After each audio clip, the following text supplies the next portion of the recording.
So, kicking off, we've got a little 5v4. Couldn't get even teams, unfortunately. That's just what you got to deal with when you pull people from the community. Going into a little game on Consulate. We've got the blue team, which is just a bunch of people, and then the orange team, which is just another bunch of people, two of which have over 200 ping. That's very interesting. Let's see how that is going to affect their performance later into the game. They're going to have a massive peakers advantage, but if they get pushed, it's going to be a bigger problem for them than anybody who is pushing them.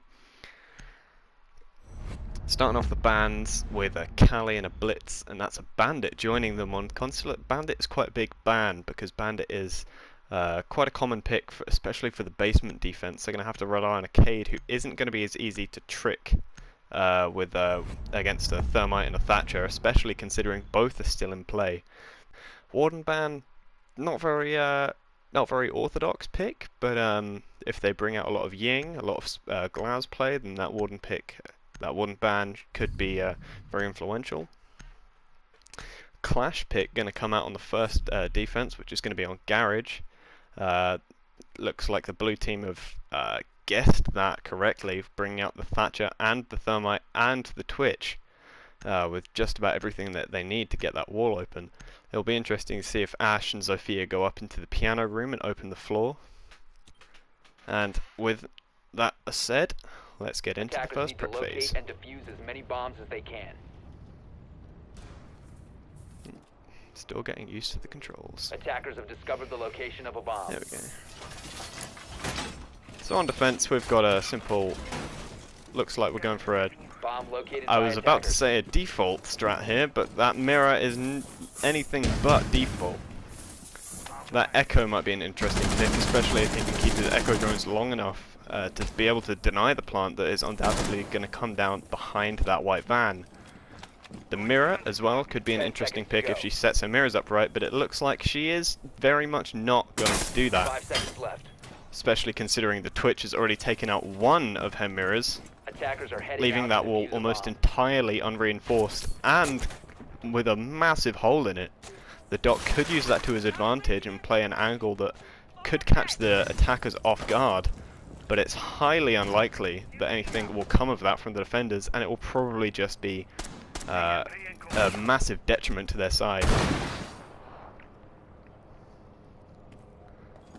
Sorry, I was just trying to spot the Valkyrie there. She appears to be playing right up against the garage wall and is about to be droned out here by the Thermite from the looks of it. Not entirely sure why a Thatcher's going down, but it is, and the Ash is just going to open the wall there. Thatcher looks like he's going to go above into piano, perhaps expecting a roam up here, but as we can see, all four of the defenders are currently downstairs.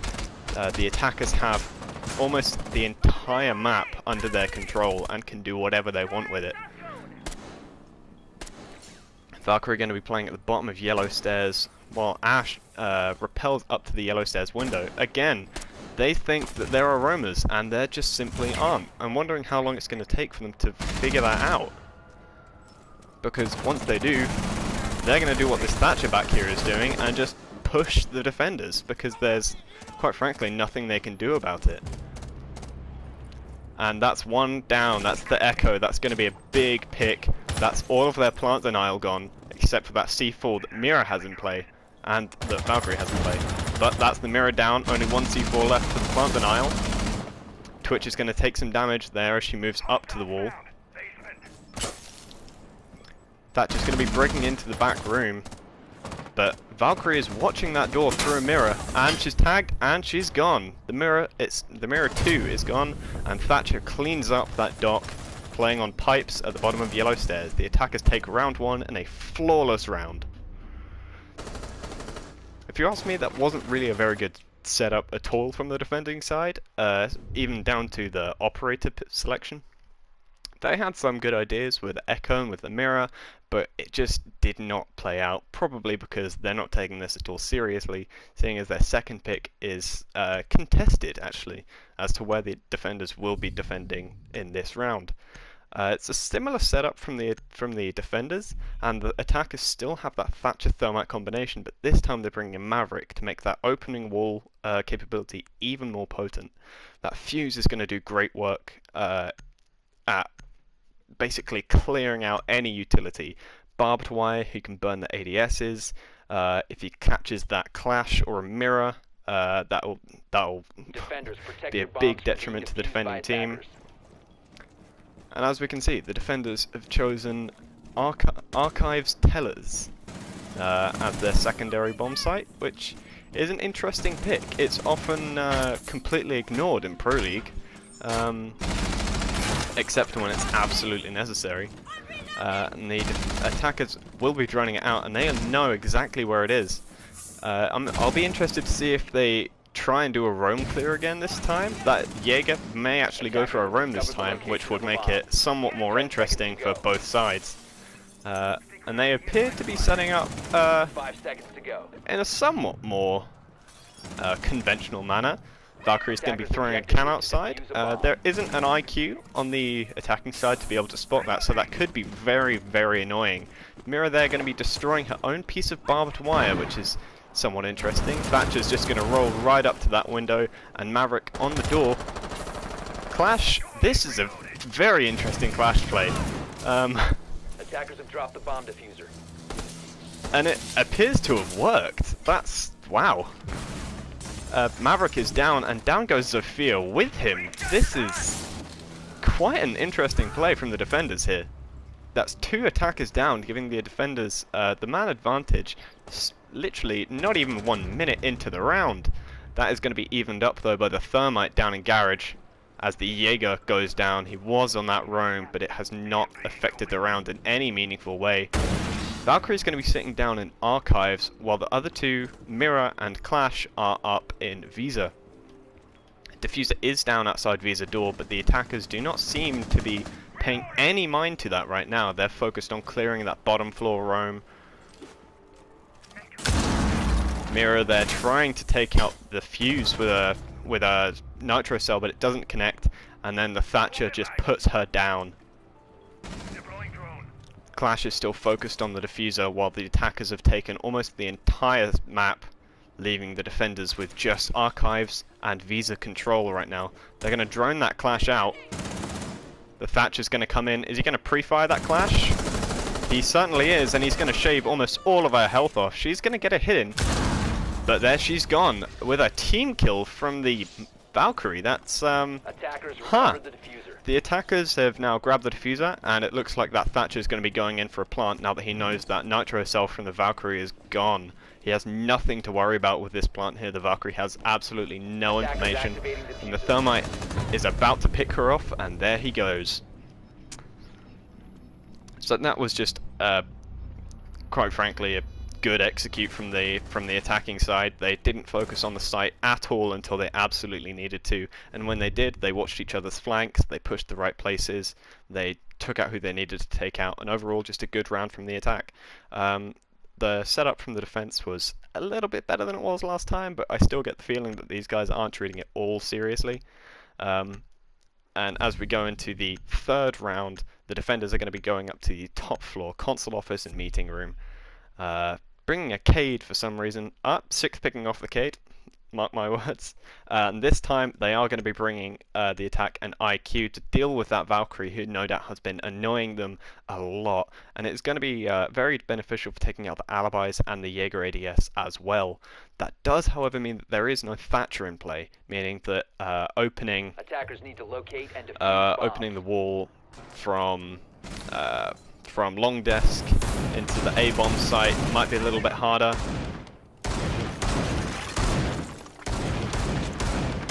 Actually, I don't know why I'm saying that, because they don't have anything, they don't have any wall denial. With that, the defenders are just going to be team killing each other. Yeah, these guys definitely aren't taking it seriously. Alibi's going to open up the entire wall at the top of yellow, which is an interesting strategy. It gives anybody on yellow almost complete control over the console office, and that goes for both defenders and attackers. A common setup that you see in Pro League is for them to open this wall here, have a reinforcement, and then have a smoke or a mute play right here at the top of yellow behind this pillar. There, he's completely secure from Skylight. If he opens this wall, he can defend console office, and then if you have someone in connector as well, you basically deny the entire room without having to go even in it. The IQ going to be taken out by the alibi shotgun there, But damn, it looks like that was a very nice flick from the sledge. Let's just see that again. Yes, it was. Headshot, very nice, well played. I'm going to go for 2 minutes and get some food, and I will be back to cast the rest of the match after. And we are back, just in time for the end of the prep phase. There's going to be a Tachanka pick coming up from the defenders now, and they appear to be running out. The Thatcher is not too keen on this idea, but the rest of the attackers seem to be doing okay. It's going to be a knife only, and the defenders get wiped almost immediately. One of them does take out that Hibana right there, but at the end of the day, the attackers come out on top. 4-0 to the attackers. Only 2 defenders left, which I'm sure for them is a little bit demoralizing, but who knows? They could bring it back if they frag out quite a lot, or just, quite frankly, just play safe, play time, play to their advantage. They are the defenders. They have map control to begin with, and it's up to the attackers to take that off them.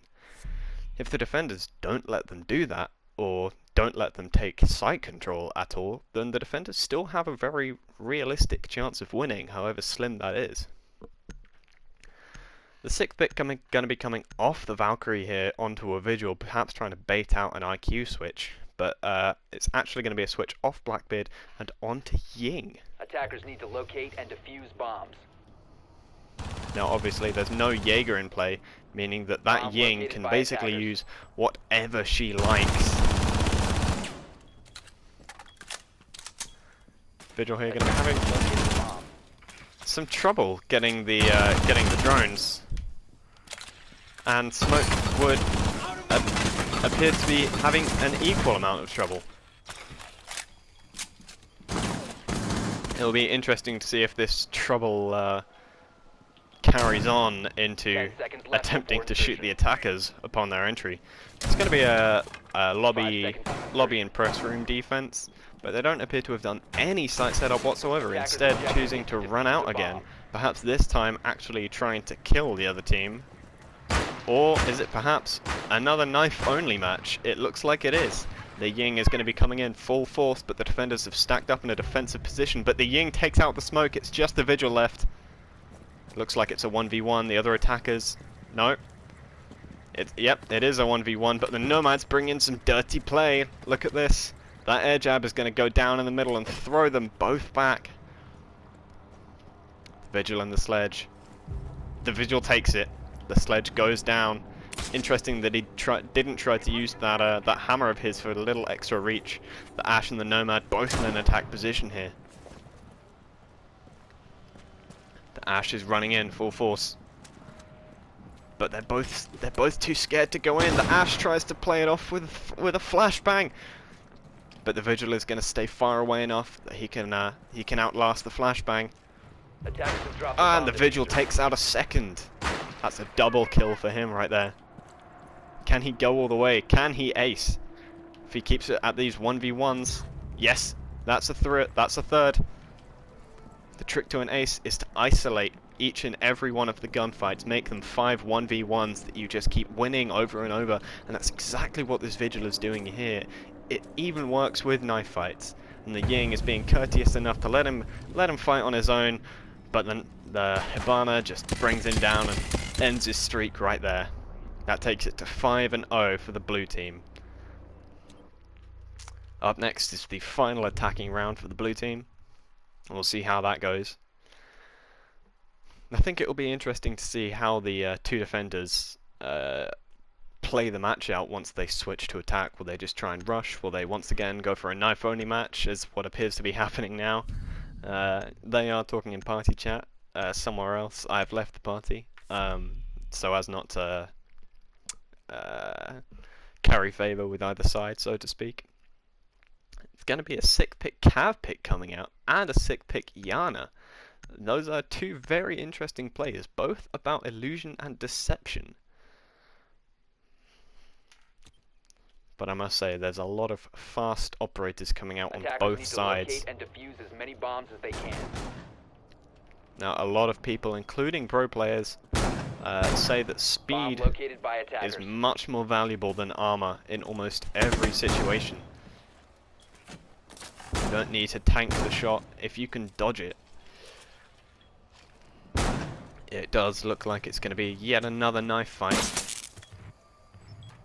The Cav and the Ella sitting at the that main door, at that lobby entrance, just waiting for that timer to tick down. And only 10 seconds left until they can be let loose into hand-to-hand combat in the courtyard. 5 seconds remaining. Attackers are heading out to defuse a bomb. Interestingly, the Cav is the only one stepping outside. Ella's just waiting in the doorway. The Iana, they're going to be using her drone, perhaps trying to bait them. But it's not going to work. Nothing fruitful is going to come of it. And the Capitao is going to pull out his crossbow. Perhaps he's going to try and burn them both to death. That would be an interesting play, but the Cav wants to come in for the knife. The Capitao and the Iana. The Cav is blind. Not anymore. Now the Capitao. This is a very, very confusing match. The Iana going to be throwing her hologram drone in. Bomb located But the by Cav attackers. thinks it's the real Iana. Ah. The Yin Candela goes out. Only succeeds in blinding the Capitao. A frag goes out, and it may be... Yep, the Iana, with one of her own frags, deals nearly 60 HP of damage. The Cav, damn. Two attackers are down and only two attackers are down and only one defender, but that Iana is going to make a sneaky play, attempting to put the diffuser down, but isn't going to stick it. Perhaps he just felt bad. That Cav's still going to be playing very, very reserved. But the Capitao ends it. He ends the knife with a gun. Cav brought a knife to a gunfight.